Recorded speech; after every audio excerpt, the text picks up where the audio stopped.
தமிழ் சொந்தங்கள் அனைவருக்கும் வணக்கம். சித்தா, ஆயுர்வேதா, யுனானி, ஹோமியோபதி டாக்டர்ஸ் படிக்கிறதுக்கான யூஜி கோர்சஸ் நோட்டிஃபிகேஷன் விட்டு எல்லாரும் அப்ளை பண்ணிட்டு இருக்காங்க. அப்ளை பண்ணுறவங்களுக்கு நிறைய சந்தேகங்கள் அப்ளிகேஷன் ஃபில்அப் பண்ணும்போது ஏற்பட்டிருக்கு. அந்த சந்தேகங்களை எனக்கு கொரீஸாக கேட்டுக்கிட்டே இருக்கிறாங்க. ஸோ அதனால் உங்களுக்கு இந்த அப்ளிகேஷனை எப்படி நீங்கள் ஃபில்அப் பண்ணணும், ஃபில்அப் பண்ணும்போது உங்களுக்கு என்னென்ன டவுட்ஸ்லாம் வரும் அப்படின்றத இந்த வீடியோவில் தெளிவாக எடுத்து போட்டிருக்கேன். ஸ்கிப் பண்ணாமல் முழுசாக இந்த வீடியோவை பார்த்தீங்கன்னா உங்களுடைய சந்தேகங்கள் எல்லாமே கிளியர் ஆகிடும் அப்படின்னு நான் நம்புகிறேன்.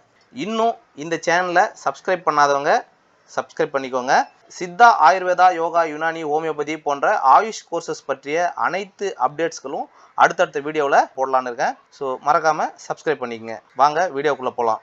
ஃபஸ்ட்டு இந்த courses Siddha, Ayurveda, Unani, homeopathy UG கோர்சஸுக்கு எங்கே போய் அப்ளிகேஷன் டவுன்லோட் பண்ணணும் அப்படின்னு பார்த்தீங்கன்னா, கூகுளில் டிஎன் ஹெல்த் அப்படின்னு அடிச்சிங்கன்னா அந்த வெப்சைட்டோட பேஜஸ் கிரியேட் ஆகும்.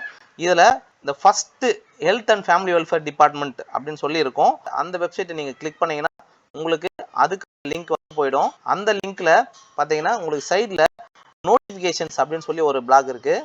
அதில் டவுன்லோட் ஆஃப் அப்ளிகேஷன்ஸ் அப்படின்னு சொல்லி நீங்கள் கவர்மெண்ட் கோட்டாவுக்கு தேவை அப்படின்றவங்க கவர்மெண்ட் கோட்டாவோட அப்ளிகேஷன் அது மேலே வச்சு ஜஸ்ட் ஒரு கிளிக் பண்ணிங்கன்னா போதும், உங்களுக்கு அப்ளிகேஷன் டவுன்லோட் ஆகும். நான் கவர்மெண்ட் அப்ளிகேஷன்ஸ் எடுத்திருக்கேன். இதில் எக்ஸ்ட்ராவே எல்லா டீட்டெயில்ஸும் கொடுத்துருப்பாங்க. இந்த டீட்டெயில்ஸை மட்டும் பார்த்தீங்கன்னாவே போதும். All India quota, management quota, இது எல்லாத்துக்குமான டீட்டெயில்ஸும் இந்த அப்ளிகேஷன்லேயே உங்களுக்கு வந்து கிடைச்சிரும். நீங்கள் ஒவ்வொரு கோட்டாவுக்கும் தனித்தனியாக அப்ளை பண்ணணும். லாஸ்ட் இயர் பார்த்தீங்கன்னா சித்தா கோர்ஸ் வந்து சீக்கிரமாகவே எல்லாருமே எடுத்துட்டாங்க. ஸோ சித்தா கோர்ஸ் வந்து உங்களுக்கு கவர்மெண்ட் கோட்டாவில் ஃபுல்லாகிடுச்சு அப்படின்னா, ஒருவேளை ஆல் இண்டியா கோட்டாவில் இல்லை மேனேஜ்மெண்ட் கோட்டாவில் அப்ளை பண்ணிங்கன்னா சித்தா கோர்சஸ் உங்களுக்கு கிடைக்கிறதுக்கான சான்சஸ் இருக்குது. ஸோ அதனால் maximum government quota, all India quota, management quota மூணுத்துக்குமே போட்டால் நல்லது. அதாவது இந்த கோர்ஸ் தான் படிக்கணும், இல்லை இந்த காலேஜில் தான் படிக்கணும் அப்படின்னு டார்கெட் வச்சுக்கிறவங்க இந்த 3 கோட்டாவுக்குமே அப்ளை பண்ணிவிடுங்க.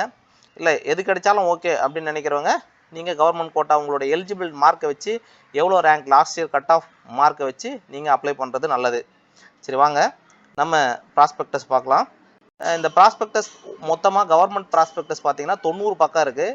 இந்த 90 பக்கத்தில் ஃபஸ்ட்டு 4 பேஜஸ் பார்த்தீங்கன்னா ப்ரெஸ் ரிலீஸ் அப்படின்னு சொல்லி இந்த கோர்ஸுக்கான ஷார்ட்டாக யாருக்கு வந்து எலிஜிபிள், எந்த டேட்லேருந்து எந்த டேட்டுக்குள்ளே அப்ளை பண்ணணும், எப்படி அப்ளை பண்ணணும், எங்கே வந்து கிடைக்கணும், அட்ரஸ்ஸு, இது எல்லா டீட்டெயில்ஸுமே இதில் ப்ரெஸ் ரிலீஸ் அப்படின்னு சொல்லி இங்கிலீஷ்லேயும் தமிழ்லையும் 2 பேஜ் கொடுத்துருக்காங்க. இதுக்கு அடுத்தது 5வது பேஜ் பார்த்தீங்கன்னா நமக்கான ப்ராஸ்பெக்டஸ் ஸ்டார்ட் ஆகிடும்.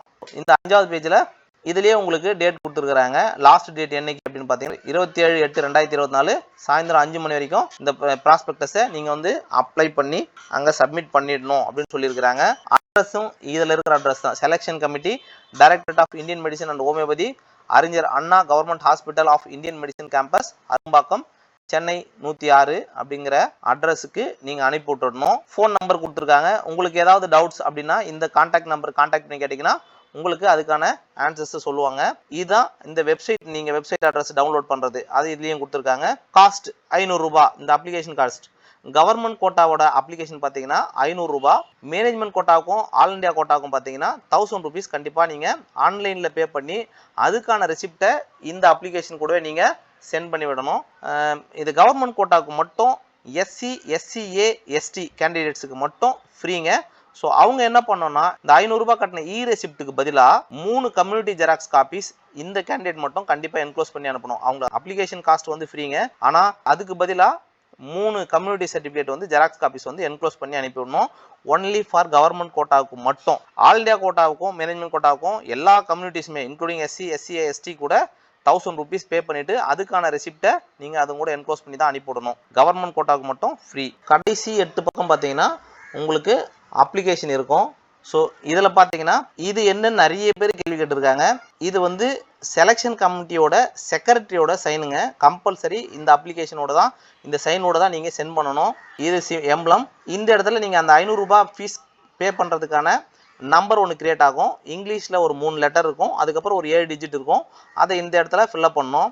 டேட் என்னைக்கு டேட்டில் நீங்கள் வந்து அதை அப்ளை பண்ணுறீங்களோ அந்த பேமெண்ட்டுக்கான ரெசிப்ட்டுக்கான டேட்டு இந்த இடத்துல எழுதணும். அடுத்ததாக பார்த்தீங்கன்னா இங்கே கீழே போட்டிருக்காங்க to be filled by the candidate, not to be filled by the candidate. அது கரெக்டாக இருக்குது.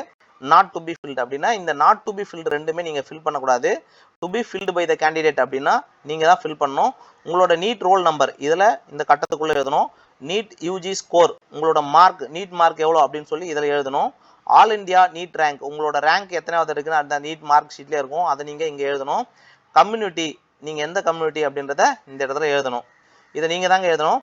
இந்த ஆல் இந்தியா நீட் ரேங்க் அப்படின்றது இந்த ரிவைஸ்டு செகண்ட் டைம் வந்தது இல்லைங்களா, அந்த நீட் ரேங்கை கண்டிப்பாக எழுதணும். ஏற்கனவே ஃபஸ்ட் டைம் வந்ததை எழுதிட்டு அதுக்கான இதெல்லாம் நீங்கள் என்க்ளோஸ் பண்ணக்கூடாது. திரும்ப இப்போ நீங்கள் பார்த்தீங்கன்னா 2வது முறையாக நீட் மார்க் ரிவைஸ் பண்ணி ஒரு ரேங்க் லிஸ்ட் வந்திருக்கு, அந்த ரேங்கை தான் இங்கே எழுதணும். அடுத்ததா name of the candidate and initial at the end. First உங்களோட நேமை எழுதிட்டு அதுக்கப்புறமா கடைசியாக ஒரு டாட் வச்சோ இல்லை ஸ்பேஸ் விட்டோ உங்களோட நேம் எழுதலாம். ஃபுல்லாக கேபிட்டல் லெட்டர்ஸில் மட்டும்தான் எழுதணும். நல்லா தெளிவாக எழுதுங்க. அடுத்தது உங்களோட பாஸ்போர்ட் சைஸ் ஃபோட்டோகிராஃபை ஒட்டி அனுப்புனுங்க. உங்களோட பாஸ்போர்ட் சைஸ் ஃபோட்டோகிராஃப் இங்கே ஒட்டிடணும். ஃபாதர் கார்டியன்ஸ் நேம், உங்களோட அப்பாவோட நேம் இங்கே எழுதணும். அதுவுமே ஃபுல்லாகவே எல்லாமே கேபிட்டல் லெட்டர்ஸில் எழுதினீங்கன்னா ரொம்ப ரொம்ப நல்லது. உங்களோட ரெசிடென்ஷியல் அட்ரஸ் தெளிவாக நீட்டாக இந்த கேப்புக்குள்ளே நீங்கள் எங்கே வேணாலும் எழுதலாம். அடுத்ததாக ஆதார் நம்பர், இங்கே ஸ்டார்ட் ஆகி இங்கே இது வரைக்கும் உங்களோட ஆதார் நம்பரை இந்த இடத்துல எழுதணும். மொபைல் நம்பர் ரொம்ப ரொம்ப முக்கியங்க. நீங்கள் இந்த அப்ளிகேஷன் சென்ட் பண்ணதுலேருந்து அவங்க உங்களோட ரேங்க் லிஸ்ட் ரெடி பண்ணுறதுக்காக உங்களோட டீட்டெயில்ஸ் எல்லா டேட்டாவையும் கம்ப்யூட்டரில் ஏற்றி அவங்க ஒரு ரேங்க் லிஸ்ட் ரெடி பண்ணி அதுக்கப்புறம் உங்களுக்கு அந்த ரேங்க் லிஸ்ட் மெரிட் லிஸ்ட் வெளியே விட்டு அது பிரகாரம் உங்களுக்கு கவுன்சிலிங் நடத்தி உங்களுக்கு அலாட்மெண்ட் ஆர்டர் கொடுப்பாங்க. ஸோ அது வரைக்கும் நீங்கள் காலேஜில் போய் ஜாயின் பண்ணுற வரைக்கும் உங்களோட ஏதாவது உங்களோட டீட்டெயில்ஸ் தேவைப்பட்டாலோ ஏதாவது சந்தேகங்கள் இருந்தாலோ நீங்கள் கொடுக்குற இந்த நம்பருக்கு தான் கான்டாக்ட் பண்ணுவாங்க. ஸோ ஒரு நம்பர் கொடுக்கலாம், இருந்தால் உங்களோட நம்பர் தவிர்த்து உங்கள் அப்பாவோடது இல்லை உங்கள் அண்ணனோடது அம்மாவோடது இந்த மாதிரி யாரது வேணாலும் நீங்கள் பார் போட்டு இன்னொரு நம்பர் கூட 2 மொபைல் நம்பரும் இந்த இடத்துல நீங்கள் கொடுக்கலாம். அடுத்தது பார்த்தீங்கன்னா ஜெண்டர், மேலா ஃபீமேலா டிரான்ஸ்ஜெண்டரா அப்படின்னு சொல்லியிருக்கோம். இது மேலே ஜஸ்ட் ஒரு டிக் பண்ணிங்கன்னா போதும், வேறு எதுவுமே இது அடுத்ததெல்லாம் அடிக்கணும் அப்படின்லாம் தேவையில்லை. நீங்கள் மேல் அப்படின்னா இது மேலே ஒரு டிக் பண்ணுங்கள், ஃபீமேல்னா இது மேலே டிக் பண்ணுங்கள், டிரான்ஸ்ஜெண்டர் அப்படின்னா இது மேலே ஒரு டிக் பண்ணுங்கள், மற்றபடி வேறு எதுவும் பண்ண தேவையில்லை. அடுத்ததாக டேட் ஆஃப் பர்த், 1லேருந்து 9க்குள்ளே இருக்கிறவங்க முன்னாடி ஒரு 0 போட்டுட்டு 1 போடணும். மந்த்தும் அதேமாதிரி தாங்க. 10க்கு மேலே இருக்கிறவங்க 10, 11 அப்படியே 2 டிஜிட் எழுதிட்டு போகிறோம். 2004, 2005, 2006 அப்படின்னு சொல்லி 4 டிஜிட்டில் எழுதணும். அடுத்தது கம்யூனிட்டி, நீங்கள் எந்த கம்யூனிட்டியில் வரீங்க அப்படின்றத பார்த்து அது மேலே ஜஸ்ட் ஒரு டிக் பண்ணால் போதும். சப்காஸ்ட் நேம், இந்த சப்காஸ்ட் நேம் அப்படின்றது அப்ளிகேஷனுக்கு முன்னாடி இருக்கிற பேஜஸில் உங்களோட அந்த கம்யூனிட்டி லிஸ்ட் வந்து இருக்குது. 67வது பேஜில் லிஸ்ட் ஆஃப் கம்யூனிட்டிஸ் அப்படின்னு சொல்லி கொடுத்துருக்காங்க. ஸோ இதில் உங்களுக்கு BC, MBC, BCM, SC, ST இது எல்லாத்துக்கும் தனித்தனியாக கொடுத்துருக்காங்க. அதில் பார்த்தீங்கன்னா இப்போ சப்போஸ் நீங்கள் வந்து பிசியில் அகரம் வெள்ளம் செட்டியார் அப்படின்னா இதை உங்களோட சப்காஸ்ட் இதை வந்து எழுதிட்டு அதுக்கு நேராக இருக்கிற நம்பர் தான் உங்களோட சப்காஸ்ட் கோட். இது கம்யூனிட்டி சர்டிஃபிகேட் நம்பர், இது எல்லாத்துலேயுமே இப்போ நியூவாக புதுசாக அப்ளை பண்ணுறவங்க எல்லாருக்குமே அது ஆட்டோமேட்டிக்காக ஒரு நம்பர் கிரியேட் ஆகிடும். அந்த நம்பரை இங்கே எழுதணும். இஷ்யூவிங் அத்தாரிட்டி அப்படின்னு பார்த்தீங்கன்னா தாசில்தார், டெப்டி தாசில்தார், ஆர்டிஓ இந்த மாதிரி கேடர்லாம் அங்கே சைன் பண்ணியிருப்பாங்க. சைன்டு பை அப்படின்னு சொல்லி அந்த கேடர் போட்டிருக்கோம். அந்த அத்தாரிட்டி அவங்க என்னைக்கு சைன் பண்ணியிருக்காங்க அப்படின்னு சொல்லி அந்த டேட்டை இங்கே எழுதிடணும். அடுத்து ரிலீஜியன் கோடு, உங்களுக்கு ப்ராஸ்பெக்டஸோட பேஜ் நம்பர் 22, இதில் வந்து 26 போனால் தான் நமக்கு அது கிடைக்கும். ஸோ இங்கே பார்த்தீங்கன்னா ரிலீஜியன் கோட் நம்பர். இப்போ புத்திசம்னா 1, கிறிஸ்டியனிட்டினா 2, இந்துயிசம்னா 3, இஸ்லாம்னா 4, ஜெயினிசம்னா 5, சிக்கிசம்னா 6, அதர்ஸ் வந்து 7. இது வந்து ரிலீஜன் கொடுத்துருக்குறாங்க. மோஸ்ட்லி ஹிந்து எல்லாருமே 3ல் வந்து டிக் பண்ணோம், கிறிஸ்டியன் எல்லாருமே 2. ஸோ இதை பார்த்துங்க. அதுக்கு அடுத்தது அதிலே பார்த்தீங்கன்னா மதர் டங் அதுக்கான கோடு கேட்டிருப்பாங்க. ஹிந்தி 1, கன்னடா 2, மலையாளம் 3, தமிழ் 4. தமிழில் இருக்கிறவங்க 4, தெலுங்கு 5, உருது 6, அதர்ஸ் அப்படின்னா இந்த 6 லாங்குவேஜ் தவிர்த்து இருக்கிறவங்களாம் அதர்ஸ் அப்படின்னு போட்டணும். அதே மாதிரி இங்கேயுமே இந்த 6 ரிலீஜியஸ் தவிர மீதி இருக்கிறவங்க யாராவது இருந்தால் அது வந்து 7ன்னு போட்டுடணும். அடுத்து பார்த்தீங்கன்னா மதர் டங் அதுக்கான கோடு இது வந்து இங்கே கொடுத்துருப்போம். ஸோ இந்த 8வது பாயிண்டில் பார்த்தீங்கன்னா மேனேஜ்மெண்ட் கோட்டாவில் மட்டும் எக்ஸ்ட்ரா ஒன், அது என்னன்னு பார்த்தீங்கன்னா அப்ளைங் வெதர் மைனாரிட்டி ரிசர்வேஷன் அப்படின்னு சொல்லி இன்னொரு பாயிண்ட் வந்து கேட்டிருப்பாங்க. எதில் அப்படின்னு பார்த்தீங்கன்னா மேனேஜ்மெண்ட் கோட்டாவில் அது ஒன்றும் இல்லைங்க, மைனாரிட்டி ரிலீஜியஸ் மைனாரிட்டி அப்படின்னா நீங்கள் ரிலீஜியஸ் மைனாரிட்டி அப்படின்னு சொல்லி டிக் பண்ணணும். அதுக்கு மேலே லிங்குவிஸ்டிக் மைனாரிட்டி அப்படின்னு பார்த்தீங்கன்னா லிங்குவிஸ்டிக் மைனாரிட்டிக்கு மேலே டிக் பண்ணணும். இல்லை 2த்துக்கும் அப்ளை பண்ணல, மைனாரிட்டிக்காக அப்ளை பண்ணலாம், நன் அப்படின்னு சொல்லி நீங்கள் டிக் பண்ணணும். அந்த ஒரு காலம் மட்டும் இருக்கும். சப்போஸ் ரிலீஜியஸ் மைனாரிட்டிக்கு டிக் பண்ணியிருந்தீங்கன்னா அதுக்கான மைனாரிட்டி சர்டிஃபிகேட் நீங்கள் எங்கே வாங்கியிருக்கீங்களோ அதை அந்த அப்ளிகேஷன் கூட என்க்ளோஸ் பண்ணி அனுப்பிவிடணும். மற்றபடி நன்னு கொடுக்குறவங்க அந்த மைனாரிட்டி எதுவுமே நீங்கள் அப்ளிகேஷன்ஸ் கூட அனுப்பணும்னு அவசியம் இல்லை. ஸோ அடுத்தது பார்த்தீங்கன்னா மதர் டங் கோடு. இந்த மதர் டங் கோடு நம்ம ஏற்கனவே பார்த்துட்டோம். ஸோ தமிழ் அப்படின்னா இங்கிலீஷ், தெலுங்கு, மலையாளம் அந்த மாதிரி என்னென்ன மதர் டங் இருக்கோ அவங்களுக்கான கோடு வந்து பார்த்தோம் பேஜ் நம்பர் 22ல் இதே ப்ராஸ்பெக்டஸில். அடுத்து நேஷனாலிட்டி, இந்தியன்னா இந்தியன் டிக் பண்ண போகிறீங்க. இந்தியா தவிர்த்து வேறு ஏதாவது இருந்தால் அதர்ஸ் அப்படின்னு சொல்லி டிக் பண்ண போகிறீங்க. அடுத்தது நேட்டிவிட்டி. நேட்டிவிட்டி தமிழ்நாடு, தமிழ்நாட்டில் இருக்கிறவங்க தமிழ்நாடுன்னு போட போகிறாங்க. அதர் ஸ்டேட் எல்லாருமே அதர்ஸ் அப்படின்னு சொல்லி போடணும். நேட்டிவ் டிஸ்ட்ரிக்ட் கோடு, இதுவுமே இந்த பேஜ் நம்பர் ஒரு டிஸ்ட்ரிக்டும் ஒரு கோட் நம்பர் இருக்குது. இப்போ பார்த்தீங்கன்னா list of districts in Tamil Nadu அப்படின்னு சொல்லி ஒவ்வொரு டிஸ்ட்ரிக்டும் ஒரு கோட் நம்பர் கொடுத்துருக்காங்க. அரியலூர்னா 1, செங்கல்பட்டுனா 2. ஸோ இந்த பேஜ் 22வது பேஜும் அதுக்கு அடுத்த பேஜஸ்லையும் உங்களுக்கு எல்லா டிஸ்ட்ரிக்ட் அதுக்கான கோட் நம்பர்ஸ் கொடுத்துருக்காங்க. யார் யார் எந்த டிஸ்ட்ரிக்டோ அதை பார்த்து அதுக்கான கோட் நம்பரை அதை அந்த இடத்துல ஃபில்அப் பண்ணிவிடுங்க. இதே மாதிரி மேனேஜ்மெண்ட் கோட்டாவுக்கு பார்த்தீங்கன்னா மேனேஜ்மெண்ட் கோட்டாவில் இந்த டிஸ்ட்ரிக்ட்டுக்கு தவிர்த்து என்ன போட்டிருப்பாங்க அதுக்கு பதிலாக அப்படின்னா நேட்டிவிட்டி தமிழ்நாடு அதர்ஸ் அப்படின்னு சொல்லி கொடுத்துருப்பாங்க. அதே தான் வரும். பட்டு நேட்டிவ் டிஸ்ட்ரிக்ட் கோடுக்கு பதிலாக நேட்டிவ் ஸ்டேட் அப்படின்னு சொல்லி கேட்டிருப்பாங்க. அது என்னன்னு பார்த்தீங்கன்னா ஒவ்வொரு ஸ்டேட்டுக்கும், ஏன்னா மேனேஜ்மெண்ட் கோட்டாவில் இந்தியாவில் இருக்கிற எல்லா ஸ்டேட்டில் இருக்கிறவங்களும் அப்ளை பண்ணலாம். ஸோ அப்போ ஸ்டேட் கோடு வந்து ஒன்று கொடுத்துருப்பாங்க. இந்த ஸ்டேட் கோடில் எந்தெந்த ஸ்டேட்லேருந்து அப்ளை பண்ணுறீங்களோ அந்தந்த ஸ்டேட்டோட கோட் நம்பரை பார்த்து அந்த இடத்துல ஃபில்அப் பண்ணிடணும். இது மேனேஜ்மெண்ட் கோட்டாவுக்கு மட்டும் வித்தியாசம் வரும். பட் ஆல் இந்தியா கோட்டாக்கும் கவர்மெண்ட் கோட்டாக்கும் இதே சேம் தான் இருக்கும். நீங்கள் தமிழ்நாடு ஸ்டேட் தவிர்த்து மீதி இருக்கிற ஸ்டேட்டில் இருக்கிறவங்களாம் இந்த கோட்டாவுக்கு எலிஜிபிள் ஆக மாட்டீங்க. அதாவது கவர்மெண்ட் கோட்டாவுக்கும் சரி ஆல் இந்தியா கோட்டாவுக்கும் சரி. பட் மேனேஜ்மெண்ட் கோட்டாவுக்கு எல்லா ஸ்டேட்டில் இருக்கிற கேண்டிடேட்டும் அப்ளை பண்ணலாம். அடுத்தது நீட் யூஜி ரோல் நம்பர். இதுக்கு நேராக ரோல் நம்பர் எழுத போகிறீங்க. அடுத்து நீட் யூஜி ஸ்கோர், உங்களோட நீட் மார்க் எவ்வளோன்னு எழுத போகிறீங்க. உங்களோட ஆல் இண்டியா ரேங்க் இந்த இடத்துல எழுத போகிறீங்க. அடுத்தது குவாலிஃபையிங் எக்ஸாமினேஷன். இந்த தமிழ்நாடோட ஸ்டேட் போர்டு அப்படின்னா HSC அப்படின்னு டிக் பண்ணால் போதும். சிபிஎஸ்சியில் படித்தவங்க இங்கே டிக் பண்ணிங்கன்னா போதும். ISCE அப்படின்றவங்க இங்கே படித்தா போதும். ஸோ இது மூணுலேயுமே படிக்கல, நான் வந்து இப்போ வெளியிலே படித்து வெளியிலே எழுதினேன் அப்படின்னா அதை ஓப்பன் ஸ்கூலிங் சொல்லுவாங்க. அவங்க இங்கே டிக் பண்ணோம். ஸோ இந்த 4லேயுமே வரல, இந்த 4 கேட்டகரியிலுமே இல்லாதவங்க அதர்ஸ் அப்படின்னு சொல்லி வேறு போர்டில் ஏதாவது படிச்சிருந்தீங்கன்னா அவங்க வந்து அதர்ஸ் அப்படின்னு சொல்லி டிக் பண்ணணும். உங்களோட +2வோட ரோல் நம்பர் இந்த இடத்துல எழுதணும். இயர் ஆஃப் பாசிங், எந்த வருஷம் பாஸ் பண்ணீங்களோ அவங்க இந்த வருஷம் எழுதணும். எமிஸ் நம்பர் அப்படின்னா கவர்மெண்ட் ஸ்கூலில் 6th-லேருந்து 12th வரைக்கும் கவர்மெண்ட் ஸ்கூல்லே படித்தவங்க அவங்களுக்கு ஒரு நம்பர் கொடுத்துருப்பாங்க. அந்த நம்பர் இந்த இடத்துல எழுதணும். அந்த எமிஸ் நம்பரை வச்சு நீங்கள் கவர்மெண்ட் ஸ்கூலில் தான் படிச்சிங்களா இல்லையா அப்படின்றத கண்டுபிடிச்சிருவாங்க. பட்டு 2022-23 அகாடமிக் இயருக்கு முன்னாடி படித்தவங்கெல்லாம் எமிஸ் நம்பர் இருக்காது. ஸோ அவங்கெல்லாம் என்ன பண்ணோன்னா இந்த எமிஸ் நம்பரை பிளாங்க் போட்டுடலாம்.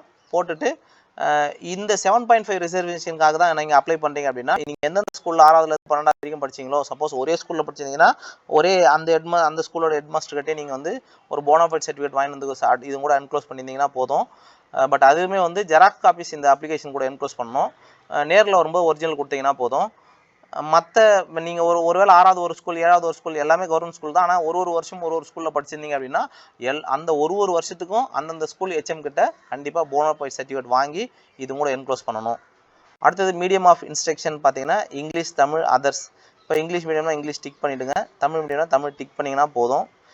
அடுத்தது மார்க்ஸ் அப்டைன்ட் இன் +2 எக்ஸாம். ஸோ இந்த இடத்துல உங்களோட சப்ஜெக்ட்ஸ் லாங்குவேஜ் அப்படின்னா தமிழ் தான் இருக்கணும்னு அவசியம் இல்லை. வேறு லாங்குவேஜ் கூட எடுத்துருக்கலாம். அவங்க வந்து லாங்குவேஜ் அவங்களோட மேக்ஸிமம் மார்க்ஸ் எவ்வளோ அதில் எடுத்துருக்கீங்க. இங்கிலீஷில் எவ்வளோ எடுத்துருக்கீங்க. அடுத்து ஃபிசிக்ஸ், கெமிஸ்ட்ரி, பயாலஜினா பயாலஜின்னு போட போகிறீங்க. பாட்னி ஜுவாலஜிலும் பாட்னி ஜுவாலஜி, மேக்ஸ்னா மேக்ஸு. இதை தவிர்த்து இது கூட வேறு ஏதாவது சப்போஸ் இந்த பயோ மேக்ஸ் தவிர்த்து இல்லை பியூர் சயின்ஸ் தவிர்த்து வேறு ஏதாவது சப்ஜெக்ட் எடுத்திங்கன்னா மேக்ஸுக்கு பதிலாக அதர்ஸ்ன்னு சப்ஜெக்ட் வரும். அந்த சப்ஜெக்ட் இங்கே எழுதி இங்கே அதோட மார்க்ஸை இங்கே நீங்கள் போடலாம். அடுத்ததாக whether studied in Tamil medium up to 10th standard or higher secondary அப்படின்னா இது பார்த்தீங்கன்னா சித்தா கோர்ஸில் வந்து தமிழில் படித்தவங்களுக்கு மட்டும்தான் சித்தா கோர்ஸ் எலிஜிபிள் அப்படின்னு சொல்லி இருந்துச்சு. அவங்களுக்காக வந்து இந்த தமிழில் படிச்சிருக்கீங்களா அப்படின்னு சொல்லி இந்த எலிஜிபிலிட்டிக்காக தான் இந்த எஸ் ஆர் நோ அப்படின்னா நீங்கள் தமிழ் படிச்சிருந்தீங்கன்னா சித்தா எலிஜிபிள், இல்லாட்டி சித்தா எலிஜிபிள் வராது. இப்போ நீங்கள் தமிழ் படிச்சிருந்தீங்கன்னா எஸ் அப்படின்னு சொல்லி போடணும். தமிழ் படிக்கல அப் டு 12th வரைக்கும் தமிழ் படிக்கல அப்படின்னா நோன் போட்டால் 10th வரைக்கும் படிச்சிருந்தாலே தமிழ் போதுங்க. அடுத்தது whether studied Tamil as a subject in 10th standard. இப்போ தமிழ் மீடியம் வேறு, இது வந்து தமிழ் ஒரு சப்ஜெக்டாக படித்தது வேறு. தமிழ் மீடியம் படிச்சிருக்கிறீங்க அப்படின்னா அவங்க வந்து மேலே எஸ் அப்படின்னு போடணும். தமிழை ஒரு சப்ஜெக்டாக எடுத்து படிச்சிருக்கீங்க, நான் தமிழ் மீடியம் படிக்கல இங்கிலீஷ் மீடியம் படிச்சிருக்கீங்க ஆனால் தமிழ் ஒரு சப்ஜெக்டாக படிச்சிருக்கீங்கன்னா இந்த இடத்துல எஸ் போடணும். அடுத்தது டீடைல்ஸ் ஆஃப் நேட்டிவிட்டி. ஸோ இந்த நேட்டிவிட்டி நிறைய சந்தேகங்கள் கேட்குறாங்க எல்லாருமே. ஸோ இந்த 6 காலத்தையும் கொஞ்சம் தெளிவாக எக்ஸ்பிளைன் பண்ணுறேன், கொஞ்சம் கூர்ந்து கவனித்து பாருங்கள். ஸோ நேட்டிவிட்டி ஆஃப் தமிழ்நாடு அப்படின்னா தமிழ்நாட்டோட நேட்டிவிட்டி தான். And studied 8th to 12th in Tamil Nadu. நீங்கள் தமிழ்நாட்டிலே பிறந்து தமிழ்நாட்டிலே வளர்ந்து தமிழ்நாட்டிலே படிச்சிருக்கீங்க, மொத்தமே தமிழ்நாட்டில் தான் படிச்சிருக்கீங்க அப்படின்னா 8th to 12th தமிழ்நாட்டில் தான் படிச்சிருப்பீங்க. ஸோ அப்போ 8th to 12th கடைசி 5 வருஷம், 8வது 9 10 11 12 கடைசி 5 வருஷம் நீங்கள் தமிழ்நாட்டில் தான் படிச்சிருக்கீங்க அப்படின்னா நீங்கள் நேட்டிவிட்டி தமிழ்நாடு. ஸோ நீங்கள் வந்து இங்கே நம்பர் 1ல் இப்படி டிக் போட்டிங்கன்னா போதும். ஸோ இவங்களுக்கு என்ன அப்படின்னா நீங்கள் நேட்டிவிட்டி சர்டிஃபிகேட் அப்படின்னு சொல்லி ஒன்று தனியாக வாங்கி இந்த அப்ளிகேஷன் கூட என்க்ளோஸ் பண்ணணுன்ற அவசியம் கிடையாது. நீங்கள் அப்படியே ஆட்டோமேட்டிக்காக கம்யூனல் ரிசர்வேஷனுக்கும் வந்துடுவீங்க. ஸோ எலிஜிபிலிட்டிலையும் வந்துடுவீங்க. உங்களுக்கு நேட்டிவிட்டி சர்டிஃபிகேட் தேவையில்லை. ஸோ இந்த ஒன் டிக் பண்ணுறவங்க மட்டும் nativity Tamil Nadu and studied 8th to 12th in other state. இப்போ இங்கே தான் பிறந்திருப்பீங்க, இங்கே தான் இருந்திருப்பீங்க. ஆனால் இப்போ சப்போஸ் சென்ட்ரல் கவர்மெண்ட்டோட எம்ப்ளாயிஸ் யாராவது இங்கே ட்ரான்ஸ்ஃபரில் அதர் ஸ்டேட் போயிருப்பாங்க. ஸோ அங்கே போகும்போது அங்கே ஃபேமிலியோடு போய் அங்கே படிச்சிருப்பாங்க. ஸோ ஆனால் அவங்க நேட்டிவ் தமிழ்நாடு தான் அப்படின்னா அவங்க வந்து என்ன பண்ணணும் அப்படின்னா இந்த நம்பர் 2 வந்து டிக் பண்ணணும். நீங்கள் 8th to 12th வரைக்கும் அதர் ஸ்டேட்டில் படிச்சிருந்தீங்கன்னா ஸோ நீங்கள் என்ன பண்ணணும்னா கண்டிப்பாக இங்கே தமிழ்நாட்டில் தான் இன்னும் இருக்கும், நாங்கள் வேலை விஷயமாக தான் அங்கே போயிருக்கோம், ஆனால் எங்களோட நேட்டிவ் இங்கே தான் அப்படின்னு நீங்கள் நேட்டிவிட்டி சர்டிஃபிகேட் உங்களோட டிஸ்ட்ரிக்டில் உங்களோட தாசில்தார் விஓஓ இவங்களாம் சைன் பண்ண நேட்டிவிட்டி சர்டிஃபிகேட் வாங்கி ஸோ அதை வந்து இது கூட நீங்கள் ப்ரொடியூஸ் பண்ணணும். கண்டிப்பாக என்க்ளோஸ் பண்ணால் மட்டும்தான் நீங்கள் கம்யூனல் ரொட்டேஷனில் உங்களோட நேம் லிஸ்ட் இருக்கும். இல்லாட்டி இதை நீங்கள் தமிழ்நாடு நேட்டிவிட்டி கொடுக்கலனா அதை கன்சிடர் பண்ண மாட்டாங்க. அடுத்தது nativity of other state and studied 8th to 12th in Tamil Nadu. நீங்கள் அதர் ஸ்டேட்டில் பிறந்து பட் படித்தது வந்து 8th to 12th வரைக்கும் இங்கே தமிழ்நாட்டில் படிச்சிருக்கீங்க அப்படின்னா நீங்கள் நேட்டிவிட்டி சர்டிஃபிகேட் கொடுக்கணும்னு அவசியம் இல்லை. ஆனால் ஓசி கேண்டிடேட்டாக உங்களை தமிழ்நாட்டில் கன்சிடர் பண்ணுவாங்க. அப்போ ஓசினா ஓப்பன் கேட்டகரியில், அப்போ நீங்கள் ஓசி கேண்டிடேட்டாக இங்கே அப்ளை பண்ணலாம். ஸோ இந்த 3வது கேட்டகரியில் இருக்கிறவங்க. அடுத்தது native other state and studied 8th to 12th in other state. So இவங்க வந்து எதுக்குமே எலிஜிபிள் இல்லை, கவர்மெண்ட் கோட்டாவுக்கு இங்கே எலிஜிபிள் இல்லை. இதை தெரிஞ்சுக்கிறதுக்காக தான் இதை டிக் பண்ண சொல்கிறாங்க. ஸோ அதர் ஸ்டேட்லேயே பிறந்து அதர் ஸ்டேட்லேயே படிச்சிருக்கீங்கன்னா நீங்கள் இந்த கோர்ஸுக்கு இந்த கோட்டாவுக்கு கவர்மெண்ட் கோட்டாவுக்கு எலிஜிபிள் இல்லை. ஸோ இந்த 4ல் டிக் பண்ணுறவங்க. ஸோ நீங்கள் டிக் பண்ணாட்டே அவங்க பார்த்துருவாங்க, அது வேறு விஷயம். Nativity of Tamil Nadu and studied partly in Tamil Nadu. Tamil Nadu தான் நேட்டிவிட்டி, பட் பார்ட் ஒரு சில வருஷம் மட்டும் தான் இங்கே படிச்சிருக்கோம், மீதெல்லாம் அதர் ஸ்டேட்லாம் படிச்சிருக்கேன். ஆனால் இவங்க கண்டிப்பாக நேட்டிவிட்டி சர்டிஃபிகேட் ப்ரொடியூஸ் பண்ணணும். ஸோ அப்போ தான் அந்த இவங்களோட சர்டிஃபிகேட் வந்து எலிஜிபிளுக்கு வரும். Nativity of other state but studied partly in Tamil Nadu அப்படின்னா இவங்களுமே வந்து எலிஜிபிள் ஆக மாட்டாங்க. நேட்டிவிட்டி அதர் ஸ்டேட்டு அதே மாதிரி படித்ததும் ஏதோ 1 வருஷம் 2 வருஷம் தான் இங்கே படிச்சிருக்காங்கன்னா அவங்களுமே வந்து எலிஜிபிளில் வரமாட்டாங்க. ஸோ இவங்களுமே இன்எலிஜிபிள் கேண்டிடேட்டாக வந்துடுவாங்க கவர்மெண்ட் கோட்டாவுக்கு. ஸோ இவங்க மேனேஜ்மெண்ட் கோட்டாவுக்கு அப்ளை பண்ணலாம். அடுத்தது school of study evidence produced from the school last studied. அதாவது நீங்கள் 6th to 12th வரைக்கும் எந்தெந்த ஸ்கூலில் படிச்சிருக்கீங்க அப்படின்றத இந்த இடத்துல எழுதணும். எந்த ஸ்கூல் எந்த ஏரியாவில் இருக்குது அப்படின்றத இங்கே அட்ரஸை டீட்டெயிலாக எழுதணும். ஒருவேளை 6th to 12th வரைக்கும் எல்லாமே ஒரே ஸ்கூலில் படிச்சிருக்கீங்க அப்படின்னா நீங்கள் ஒன்று மட்டும் எழுதிட்டு மீதெல்லாம் டீட்டெயில் போட்டாலும் போதும். பட் வேறு ஸ்கூலில் படிச்சிருக்கீங்கன்னா எல்லாத்தையுமே தெளிவாக டீட்டெயிலாக எழுதணும் 6வதுலேருந்து 12வது வரைக்கும். இது எதுக்குன்னு பார்த்தீங்கன்னா இந்த 7.5 ரிசர்வேஷனுக்காக. கவர்மெண்ட் ஸ்கூலில் படித்தவங்களுக்கு கண்டிப்பாக ஃபுல்லாக கவர்மெண்ட் ஸ்கூலாக இருந்தால் அவங்களுக்கு இந்த 7.5 ரிசர்வேஷனில் உங்களுக்கு சீட் கிடைக்கும். இந்த 7.5 ரிசர்வேஷன் அப்படின்னா நீங்கள் கவர்மெண்ட் காலேஜ் செலக்ட் பண்ணாலும் சரி, ப்ரைவேட் காலேஜ் செலக்ட் பண்ணாலும் சரி, இந்த 7.5 ரிசர்வேஷன் மூலமாக செலக்ட் ஆகிறவங்களுக்கு, அதாவது கவர்மெண்ட் ஸ்கூலில் 6வதுலேருந்து 12வது வரைக்கும் படித்த மாணவர்களுக்கு அரசாங்கமே உங்களோட அனைத்து செலவுகளையும் ஏற்றுக்கொள்ளும் அப்படின்றதுக்கான இந்த ரிசர்வேஷன் தான் இது. Whether studied in government school and claiming 7.5% reservation அப்படின்னா நீங்கள் 6வதுலேருந்து 12வது வரைக்கும் படிச்சிருக்கீங்கன்னா எஸ் அப்படின்னு சொல்லி டிக் பண்ணோம். இல்லை இடையில 1 வருஷம் பிரேக் ஆனாலும் நோ தான். ஸோ இடையில 1 வருஷம் படிக்கல, வேறு ஏதோ ப்ரைவேட்டில் படிச்சிங்க அப்படின்னா அந்த 6வதுலேருந்து 12வது வரைக்கும் 1 வருஷம் ப்ரைவேட்டில் இருந்தால் கூட இந்த 7.5 ரிசர்வேஷனுக்கு எலிஜிபிள் ஆக மாட்டீங்க. அடுத்தது have studied professional college furnish the following details அப்படின்னா இப்போ நீங்கள் கரண்ட்டாக லாஸ்ட் 2 இயர்ஸ்க்குள்ளே ஏதாவது ப்ரொஃபஷனல் கோர்ஸில் சேர்ந்து படித்து டிஸ்கன்டினியூ பண்ணியிருக்கீங்களா அப்படின்னு சொல்லி இந்த டீட்டெயில்ஸ் கேட்டிருக்காங்க. நீங்கள் என்ன கோர்ஸ் ஜாயின் பண்ணீங்க, எப்போ ஜாயின் பண்ணீங்க, ஏதாவது டிஸ்கன்டினியூ பண்ணியிருக்கீங்களா, எந்த காலேஜ். இப்போ நீங்கள் கண்டினியூவாக படிச்சுன்னு இருக்கிறீங்க அப்படின்னாலும் அது எந்த காலேஜ்ன்ற டீட்டெயில்ஸ் எழுதணும். இல்லை டிஸ்கன்டினியூ பண்ணியிருந்தாலும் அந்த டீட்டெயில்ஸை இதில் எழுதணும். நீங்கள் இது எதுக்காகன்னு பார்த்தீங்கன்னா இப்போ இந்த சித்தா, ஆயுர்வேதா, யுனானி, ஹோமியோபதி இந்த 4 கோர்சஸில் லாஸ்ட் 2 இயர்ஸ்க்குள்ளே நீங்கள் ஏதாவது காலேஜ் எடுத்து செலக்ட் பண்ணி இதே கோர்சஸ் படிச்சுட்டு இருந்தீங்கன்னா உங்களுக்கு இப்போ அப்ளை பண்ணுறதுக்கு நீங்கள் இன்எலிஜிபிள் ஆகிடுவீங்க. ஸோ இதுக்கு 2 வருஷத்துக்கு முன்னாடி நீங்கள் ஏதாவது டிஸ்கன்டினியூ பண்ணிட்டு 2 வருஷமாக எதுவும் பண்ணல, நீட்டுக்கு ஏதோ ப்ரிப்பேர் பண்ணியிருக்கீங்கன்னா நீங்கள் அப்ளை பண்ணலாம். பட் 2 வருஷத்துக்குள்ளே ஜாயின் பண்ணியிருந்தாலோ இல்லை ஜாயின் பண்ணி டிஸ்கன்டினியூ பண்ணியிருந்தாலோ அவங்க இந்த கோர்ஸுக்கு அப்ளை பண்ணுறதுக்கு எலிஜிபிள் கிடையாது. பட் மற்ற காலேஜஸில் படிக்கிறவங்க நீங்கள் அப்ளை பண்ணலாம். மற்ற கோர்சஸ் இப்போ இந்த கோர்சஸ் தவிர்த்து வேறு ஏதாவது ஜென்ரல் டிகிரி இல்லை வேறு ஏதாவது இன்ஜினியரிங் அந்த மாதிரி ஏதாவது படிச்சுருக்கவங்க இதுக்கு இப்போ அப்ளை பண்ணலாம். ஸ்பெஷல் கேட்டகரிஸ், இப்போ இந்த ஸ்பெஷல் கேட்டகரி வந்துன்றது 3 டீட்டெயில்ஸாக வந்து சொல்லியிருக்காங்க. ஒன்று வந்து எக்ஸ் சர்வீஸ்மேன் கோட்டா, ரெண்டாவது வந்து ஸ்போர்ட்ஸ் கோட்டா, மூணாவது வந்து டிசபிலிட்டி கோட்டா. ஸோ இங்கே கோட் நம்பர் அப்படின்னு போடும்போது 1 ex serviceman, 2 sports, 3 disability. So special கேட்டகரிக்கான பேமெண்ட் இப்போ நீங்கள் ஒன்றுக்கு மட்டும் தான் இதில் பண்ணுறீங்க அப்படின்னா 100 rupees மட்டும் நீங்கள் ஆன்லைனில் பே பண்ணிவிட்டு அந்த டீட்டெயில்ஸு உங்களோட அந்த 3 டிஜிட்டு ப்ளஸ் 7 நம்பர் எந்த டேட்டு அப்படின்றத இங்கே எழுதணும். 2 கோட்டாவுக்கு அப்ளை பண்ணுறீங்க, எக்ஸ் சர்வீஸ்மேனுக்கு அப்ளை பண்ணுறீங்க, அவங்க சன் வந்து ஸ்போர்ட்ஸ் மேனாகவும் இருப்பார் அப்படின்னா அவங்க 2த்துக்கும் அப்ளை பண்ணுறீங்கன்னா இங்கே ஒரு 100 ரூபா, இங்கே ஒரு 100 ரூபா, 2த்துக்கும் சேர்த்து 200 ரூபா கட்டணும். 3த்துக்குமே அப்ளை பண்ணுறீங்கன்னா அப்போ 300 rupees கட்டிட்டு அதுக்கான டீட்டெயில்ஸை இங்கே எழுதணும். இந்த ஸ்பெஷல் கேட்டகரியை பற்றி விரிவான தகவல்களுக்கு தனியாக நான் அடுத்த வீடியோ போட்டிருக்கேன், அதை நீங்கள் பார்த்துக்கலாம். அடுத்தது civic status of your native place and school place அப்படின்னா நீங்கள் எந்த ஸ்கூலில் வந்து படிச்சிங்க அப்படின்ற அந்த ஸ்கூலோட பிளேஸ் எங்கே இருக்குது, கார்பரேஷனில் இருக்கா, முனிசிபலில் இருக்கா, டவுன்ஷிப்பில் இருக்கா, இல்லை டவுன் பஞ்சாயத்தில் இருக்கா, வில்லேஜ் பஞ்சாயத்தில் இருக்கா, இல்லை இந்த 5லையுமே இல்லாமல் வேறு ஏதாவது இருக்கா அப்படின்னா அதர்ஸ் அப்படின்னு போட போகிறீங்க. உங்களோட நேட்டிவ் பிளேஸ் இதில் வந்தால் நீங்கள் கார்பரேஷனில் இருக்கிறீங்க, உங்களோட நேட்டிவ் பிளேஸ்னா 1 டிக் பண்ண போகிறீங்க, முனிசிபாலிட்டினா 2 டிக் பண்ண போகிறீங்க.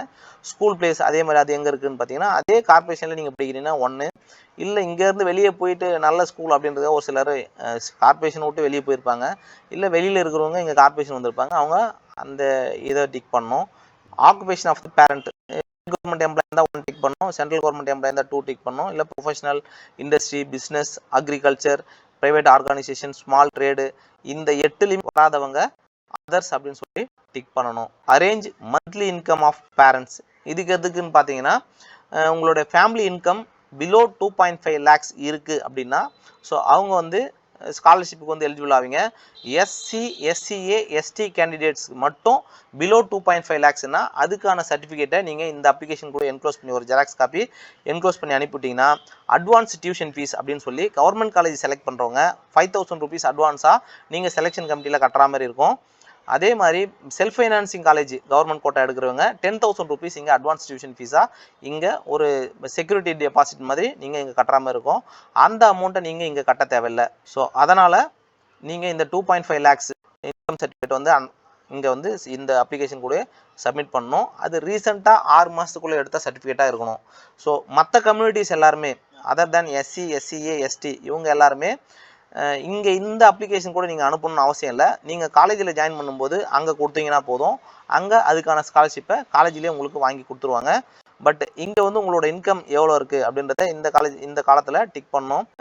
மோஸ்ட்லி 6,001லேருந்து 10,000 தான் எல்லாருமே இருக்கும். 10,000லேருந்து 15,000 வரைக்கும்னா இங்கே. ஸோ 15,000 எபோ எவ்வளோ இருந்தாலும் இந்த 6th காலத்தில் டிக் பண்ண போகிறீங்க. அடுத்தது educational status of the family, இது என்னன்னு பார்த்தீங்கன்னா நீங்கள் தான் ஃபஸ்ட் கிராஜுவேட் இப்போ அப்ளை பண்ணுறீங்க. உங்கள் ஃபேமிலியில் அப்பா, அம்மா, அண்ணன், அக்கா யாருமே வந்து படிக்கல, நீங்கள் தான் படிக்கிறீங்க, ஃபஸ்ட்டு கிராஜுவேட்டாக படிக்க போகிறீங்க அப்படின்னா நீங்கள் இதில் எஸ் அப்படின்னு சொல்லி டிக் பண்ணணும். ஸோ அதுக்கான சர்டிஃபிகேட்டை ஜெராக்ஸ் காப்பி இது கூட என்க்ளோஸ் பண்ணணும். இது ஃபஸ்ட் கிராஜுவேட் சர்டிஃபிகேட்டுங்க. இது இல்லை ஏற்கனவே யாரோ ஒருத்தங்க டிகிரி படிச்சிருக்காங்கன்னா அவங்க கிடையாது, போன வருஷம் ஜாயின் பண்ணியிருக்காங்க அவங்க படிச்சுட்டு இருக்காங்கன்னா அவங்களுமே இதுக்கு இல்லை, அதனால் நோ அப்படின்னு சொல்லி டிக் பண்ணலாம். இங்கே உங்களோட சிக்னேச்சரை போடணும். ஸோ இதுதான் main part of the application. இது வந்து ஃபஸ்ட்டு பார்ட் முடிஞ்சிச்சிங்க. பார்த்தீங்கன்னா டிக்ளரேஷன் பை த அப்ளிகண்ட். அப்படி நீங்கள் கொடுத்த தகவல்கள் எல்லாமே உண்மை, அது உண்மை தவிர வேற ஒன்றும் இல்லை, இதில் எல்லாமே நான் உண்மை அந்த மாதிரியே ஒரு சில இதெல்லாம் டீட்டெயில்ஸ்லாம் போட்டிருக்காங்க. ஸோ இது டிக்ளரேஷன் பை த அப்ளிகண்ட். நீங்கள் கேண்டிடேட் தான் இங்கே போடணும். ஐ அப்படின்னா உங்கள் நேம் இங்கே போட போகிறீங்க. Name in full block letters capital கேபிட்டல் லெட்டர்ஸில் நீங்கள் இங்கே பெருசாக எழுதணும் அப்படின்னு சொல்லியிருக்கிறாங்க. உங்களோட அப்பா பேர் இங்கே எழுத போகிறீங்க. அடுத்தது ஐ பிளாங் டு, இந்த இடத்துல அந்த கம்யூனிட்டியை ஷார்ட்டாக எழுதிங்க போதும். BC, MBC, DNC, SC, SCA, ST அப்படின்னு சொல்லி இங்கே தெளிவாக இங்கே எழுதினீங்கன்னா போதும். அடுத்தது சப்காஸ்ட், அங்கே பார்த்தீங்க இல்லைங்களா, அந்த சப்காஸ்ட் இங்கே எழுதணும். எழுதிட்டிங்கன்னா போதும். ப்ளஸ் நீங்கள் நேரடியாக வந்து போடுறீங்க அப்படின்னா அப்போ இங்கே சென்னை அப்படின்னு போடணும். டேட் என்னைக்கு டேட் போடுறீங்களோ அன்றைக்கி உங்களோட சிக்னேச்சர், இல்லை ஊர்லேருந்தே போடுறீங்கன்னா உங்கள் ஊர் டேட்டு என்னைக்கு போடுறீங்களோ அன்றைக்கி டேட்டு உங்களோட சிக்னேச்சர் போடணும். அதே மாதிரி டிக்ளரேஷன் பை த பேரண்ட் அப்படின்னு சொல்லி கொடுத்துருக்காங்க. ஸோ இங்கே பார்த்தீங்கன்னா உங்கள் பேரண்ட்டோட நேம் போடணும், இங்கே உங்களோட நேம் போடணும், இங்கே திரும்பவும் உங்களோட நேம் தான் போடணும். அப்பாவோட நேம் இங்கே ஒரு இடத்துல மட்டும் தான் வரும், மீதி 2 இடத்துலையும் உங்களோட நேம் தான், யார் கேண்டிடேட்டோ அவங்களோட நேம் தான் வரும். அடுத்த பிளேஸ் அதேமாரி தான், டேரெக்டாக வந்து போகிறவங்க சென்னை, அவங்கவுங்க ஊர்லேருந்தே போஸ்டரில் பண்ணுறவங்க அவங்களோட ஊர் பேரை போட்டு என்றைக்கு போடுறீங்களோ அன்றைக்கி டேட்டு போடுங்க. இங்கே அவங்களோட பேரண்ட்டோட சிக்னேச்சர் வரணும். இது மெயின் அப்ளிகேஷன் முடிஞ்சிச்சுங்க, இவ்வளோ தாங்க. ஸோ ஸ்பெஷல் கேட்டகரி இல்லாதவங்க அது வரைக்கும் போட்டாலே போதும். ஸ்பெஷல் கேட்டகரி அப்ளை பண்ணணும்னு நினைக்கிறவங்க தனியாக அதுக்கு அடுத்த இந்த 2 பேஜுமே செலக்ட் பண்ணி இதையுமே பிரிண்ட் எடுத்து நீங்கள் எடுத்து தான் அனுப்பி விடணும். 3 பேஜுங்களா, 3 பேஜு. ஸோ அதே மாதிரி இங்கே வந்து நீங்கள் 100 rupees கட்டுறதுக்கான அந்த நம்பர், அந்த டேட்டு, ஸோ மீதி அங்கே ஏற்கனவே ஃபில்லப் பண்ணி இது எல்லாமே திரும்பவும் ஃபில்லப் பண்ணுற மாதிரி தான் இருக்கும். ஸோ இது எல்லாமே ஏற்கனவே பண்ணியிருப்பீங்க. இந்த ஸ்பெஷல் கேட்டகரியில் டிசபிலிட்டி கேண்டிடேட் மட்டும் நீங்கள் ஃபுல் சைஸ் இந்த இடத்துல ஒட்டணும். ஃபுல் சைஸ் ஃபோட்டோகிராஃப் கண்டிப்பாக இந்த இடத்துல பெரிய ஃபோட்டோகிராஃபாக எடுத்து நீங்கள் ஒட்டலாம். இது மறைக்கிற அளவு கூட ஒட்டலாம், ஒன்றும் பிரச்சனை இல்லை. ஸோ மற்றபடி எல்லாமே டீட்டெயில்ஸ் தாங்க வரும்போது எதுவுமே இங்கே வராது. அதுக்கு அடுத்து என்ன வித்தியாசம் வரும்னு பார்த்தீங்கன்னா, இந்த last specify the special category code number and name of the special category. Code நம்பர்னா 1 எக்ஸ் சர்வீஸ்மேன், 2 ஸ்போர்ட்ஸ் கோட்டா, 3வது டிசபிலிட்டி கோட்டா. நீங்கள் எந்த கோட்டாவுக்கு அப்ளை பண்ணுறீங்களோ அந்த கோட்டாவோட நம்பர் இங்கே எழுதி அதுக்கான டீட்டெயிலாக இங்கே எழுதணும். Children of ex serviceman number 1, 2ஆக இருந்தால் 2 எமினன்ட் ஸ்போர்ட்ஸ் பர்சன், 3ஆக இருந்தால் persons with benchmark disability அப்படின்னு சொல்லி இங்கே டீட்டெயிலாக எழுதணும். Have you enclose the supporting documents as required in the prospectus. Yes அப்படின்னா, இப்போ நீங்கள் எக்ஸ் சர்வீஸ்மேன் அந்த அப்ளிகேஷனோட ஃபார்மெட் ஒன்று இருக்குது. நீங்கள் எக்ஸ் சர்வீஸ்மேன் ஆஃபீஸில் போய் கேட்டிங்கனாலே அவங்க அந்த ஃபார்மெட்லேயே தான் கொடுப்பாங்க. அந்த ஃபார்மெட்டை இதுவும் கூட நீங்கள் என்க்ளோஸ் பண்ணி வைக்கணும். ஸ்போர்ட்ஸ் கேட்டகரியில் அப்படின்னா 9th to 12th 9, 10, 11, 12 இந்த ஸ்டாண்டர்ட்ஸில் கடைசியாக வாங்கின எல்லா சர்டிஃபிகேட்ஸுமே, நீங்கள் zonal level, district level, state level, national லெவல்னு நீங்கள் எந்த ஸ்போர்ட்ஸில் கலந்து இண்டிவிஜுவல் இல்லை குரூப் எதில் கலந்துருந்தாலும் அதுக்கு ஒரு சர்டிஃபிகேட் கொடுத்துருப்பாங்க. நீங்கள் அதில் ஃபஸ்ட் ரேங்க் வாங்கியிருந்தா, செகண்ட் ரேங்க்கு, தேர்ட் ரேங்க் இல்லை பார்ட்டிசிபேட் பண்ணியிருந்தாலே மார்க் உண்டு. ஸோ எல்லா சர்டிஃபிகேட்டையும் நீங்கள் என்க்ளோஸ் பண்ணணும் 9th-லேருந்து 12th வரைக்கும். டிசபிலிட்டினா நீங்கள் எந்த டிசபிலிட்டி அப்படின்னு ஏற்கனவே நீங்கள் ஸ்கூல் வீட்லேயே இல்லை டாக்டர்கிட்ட டிஸ்ட்ரிக்ட் லெவலில், ஸ்டேட் லெவலில் ஏதாவது ஒரு டாக்டர்கிட்ட அந்த சர்டிஃபிகேட் வாங்கியிருப்பீங்க. அந்த சர்டிஃபிகேட்டை இது கூட என்க்ளோஸ் பண்ணி வைக்கணும். ஸோ இங்கே திரும்பவும் சிக்னேச்சர் ஆஃப் த அப்ளிகண்ட் நீங்கள் அப்ளிகேஷனோட உங்களோட சைன் பண்ணணும். திரும்ப இங்கே டிக்ளரேஷன் பை பேரண்ட் அப்படின்னு சொல்லி இங்கே திரும்ப ஏற்கனவே பண்ண அதே ஃபார்மெட் தான் இங்கே இருக்கும். ஸோ இங்கே உங்களோட அப்பா பேர், இங்கே நீங்கள் கேண்டிடேட்டோட பேர், இங்கேயுமே திரும்ப கேண்டிடேட்டோட பேர் தான் வரும். ஸோ அடுத்த பிளேஸ் நீங்கள் எங்கேருந்து போட போகிறீங்க, எந்த டேட்டில் போடுறீங்க, இங்கே சிக்னேச்சர் ஆஃப் த பேரண்ட் அப்படின்னு சொல்லி அவங்க தான் சைன் பண்ணணும். ஸோ இதோட இந்த அப்ளிகேஷன் ஃபில்லிங் முடிஞ்சிங்க. சரி, அப்ளிகேஷன் ஃபில் பண்ணியாச்சு. அடுத்தது ஜெராக்ஸ் காப்பீஸ் என்க்ளோஸ் பண்ணி அனுப்புறதுக்கு முன்னாடி நீங்கள் இந்த பேஜை வந்து பார்க்கணும். Pre dispatch checklist for the use of the applicant. நீங்கள் இதை போஸ்ட் பண்ணுறதுக்கு முன்னாடி நீங்கள் என்னென்னலாம் இது கூட என்க்ளோஸ் பண்ணியிருக்கீங்க, எல்லாம் கரெக்டாக ஃபில் பண்ணியிருக்கீங்களா அப்படின்றத செக் பண்ணிட்டு தான் அனுப்பணும் அப்படின்னு சொல்லி இந்த ஒரு லிஸ்ட்டை கொடுத்துருக்காங்க. அப்படின்னா நீங்கள் என்ன பண்ணணும்னா, ஃபில்ட் இன் அப்ளிகேஷன், இந்த அப்ளிகேஷன் கடைசி 8 பேஜ், எக்ஸ் சர்வீஸ் மேன் இந்த ஸ்போர்ட்ஸ் கோட்டாவில் இருக்கிறவங்க அந்த லாஸ்ட் 3 பேஜை நீங்கள் அனுப்பணும்னு கூட அவசியமே இல்லை. அதுக்கு முன்னாடி இருக்கிற அந்த 5 பேஜ் மட்டும் எடுத்திங்கன்னா போதும். அவங்க அந்த 5 பேஜும் ஃபில்அப் பண்ணிட்டீங்களா, ஸ்போர்ட்ஸ் கோட்டாஸ் இந்த ஸ்பெஷல் கேட்டகரியில் அப்ளை பண்ணுறவங்க அந்த 8 பேஜும் சேர்த்து மொத்தமாக அனுப்பிவிடணும். ஃபில்ட் இன் அப்ளிகேஷன், அந்த அப்ளிகேஷன் எல்லாத்தையும் நீட்டாக தரவாக ஃபில் பண்ணியிருக்கீங்களா அப்படின்னு செக் பண்ணிக்கணும். Check and confirm the entries, எதுவுமே தப்பு இருக்கா அப்படின்னு சொல்லி இன்னொரு முறை செக் பண்ணிக்க சொல்லியிருக்கிறாங்க. அடுத்தது சப்போர்ட்டிவ் டாக்குமெண்ட்ஸ், அதுக்கு என்னென்ன டாக்குமெண்ட்ஸ் நீங்கள் அதை கூட சேர்த்து அனுப்பிவிடணும் அப்படின்னு பார்த்தீங்கன்னா, 1 ஹால் டிக்கெட், உங்கள் நீட் யூஜி இந்த கடைசி எழுதின யூஜியோட அந்த NEET hall ticket. 2 NEET score card, அது வந்து உங்கள் நீட் மார்க் வந்த அந்த ஸ்கோர் கார்டு ஒரு காப்பி கண்டிப்பாக வைக்கணும். 10th எக்ஸாம் மார்க் ஷீட் 2 சைடுமே ஜெராக்ஸ் எடுத்துருக்கணும். அடுத்தது 12th எக்ஸாம் மார்க் ஷீட் 2 சைடுமே ஜெராக்ஸ் எடுத்துருக்கணும். அடுத்தது latest permanent community certificate 3 copies யாராருக்குன்னு பார்த்தீங்கன்னா, எஸ்சி, எஸ்சிஏ, எஸ்டி கேண்டிடேட்டுக்கு மட்டும் 3 காப்பீஸ், மற்ற எல்லா கம்யூனிட்டிஸுமே ஒரு காப்பி வச்சா போதும். இதே தான் ஆல் இண்டியா கோட்டா மேனேஜ்மெண்ட் கோட்டாவுக்குமே ஒரு காப்பி வச்சா போதும். எஸ்சி, எஸ்சிஏ, எஸ்டி கூட மேனேஜ்மெண்ட் கோட்டாவிலேயே ஆல் இண்டியா கோட்டாவிலேயும் 3 காப்பீஸ் வைக்கணும்னு அவசியம் இல்லை. அதுக்கு பதிலாக நீங்கள் அந்த மேனேஜ்மெண்ட் கோட்டாவுக்கும் ஆல் இண்டியா கோட்டாவுக்கும் 1000 rupees பே பண்ணியிருப்பீங்க. அடுத்தது லேட்டஸ்ட் ட்ரான்ஸ்ஃபர் சர்டிஃபிகேட், நீங்கள் கடைசியாக வாங்கின டிசி, நேட்டிவிட்டி சர்டிஃபிகேட், அடுத்தது இன்கம் சர்டிஃபிகேட், அடுத்தது ஃபஸ்ட் கிராஜுவேட் சர்டிஃபிகேட். அப்படின்னா உங்கள் ஃபேமிலியில் நீங்கள் தான் ஃபஸ்ட்டு கிராஜுவேட் படிக்க போகிறீங்க அப்படின்னா நீங்கள் இந்த சர்டிஃபிகேட் வைக்கலாம். இது எல்லாமே ஜெராக்ஸ் காப்பீஸ். அடுத்தது bonafide certificate, for 7.5 government school கோட்டா. அடுத்தது bonafide certificate from 6th to 12th for studying in Tamil Nadu proof. அப்படின்னா இப்போ சப்போஸ் அதர் ஸ்டேட் கேண்டிடேட்டாக இருப்பாங்க, அவங்க வந்து இங்கே வந்து தமிழ்நாட்டில் தான் படித்தாங்க அப்படின்னா அவங்களுக்கான ப்ரூஃப் அவங்க வந்து கண்டிப்பாக போனாஃபைட் சர்டிஃபிகேட் வாங்கி இங்கே வைக்கணும். மற்றபடி இங்கே தமிழ்நாட்டிலே போகிறோம், தமிழ்நாட்டிலே படிச்சவங்க இந்த போனாஃபைட் சர்டிஃபிகேட் வாங்கி வைக்கணும்னு அவசியமே இல்லை. அடுத்தது any certificates as proof for claiming special category. நீங்கள் ஸ்பெஷல் கேட்டகரிக்கு என்னென்ன வைக்கணும் அப்படின்னு நம்ம ஸ்பெஷல் கேட்டகரிக்கு அப்ளை பண்ணுறவங்க அந்த ஸ்பெஷல் கேட்டகரிக்கான ஜெராக்ஸ் காப்பீஸை இது கூட என்க்ளோஸ் பண்ணணும். ஸோ இந்த எல்லா ஜெராக்ஸ் காப்பீஸ்லையுமே கம்பல்சரி நீங்கள் right hand side, left hand side, சென்டரில் எங்கேயோ ஒன்று கீழே கார்னரில் உங்கள் செல்ஃப் அட்டஸ்டட் அப்படின்னு எழுதி நீங்கள் அதுக்கு உங்களோட சிக்னேச்சர் பண்ணியிருக்கணும். ஸோ அப்படி பண்ணி அந்த எல்லா ஜெராக்ஸ் காப்பீஸையும் என்க்ளோஸ் பண்ணி அதுக்கப்புறம் ஒரு கவரில் போட்டு அந்த கவர் மேலே ஃப்ரம் அட்ரஸ் டு அட்ரஸ் எழுதி அந்த டாப்பில் என்ன கோர்ஸு என்ன கோட்டாவுக்கு அப்ளை பண்ணுறீங்க அப்படின்றத தெளிவாக எழுதி அதுக்கப்புறம் போஸ்ட் பண்ணணும். சப்போஸ் நேரடியாக போய் போடுறோம் அப்படின்னாலும் சிலர் என்ன பண்ணுறீங்க அப்படின்னா நீங்கள் வந்து அங்கே போயிட்டு உங்களோட நேம் எழுதுறீங்க, ஃப்ரம் அட்ரஸ் டு அட்ரஸ் எழுதுறீங்க, என்ன கோட்டான்றதை எழுதாமல் போட்டு வந்துடுறீங்க. சிலர் அதுவுமே பண்ணாமல் கவரில் போட்டு வந்துடுறீங்க. அது இல்லாமல் ஒரு சிலர் அந்த கவரே வைக்காமல் டைரெக்டாக வெறும் அப்ளிகேஷன் மட்டும் போய் போடுறதா ஒரு சிலர் சொல்லியிருந்தாங்க. ஸோ அப்படிலாம் பண்ணாதீங்க. கவரில் வச்சு இந்த டீட்டெயில்ஸ் எல்லாத்தையுமே செக் பண்ணி தான் போடும். பாருங்கள், self attested passport size photograph affixed in the application. அது வந்து ஒன்று வச்சிங்கன்னா போதும்.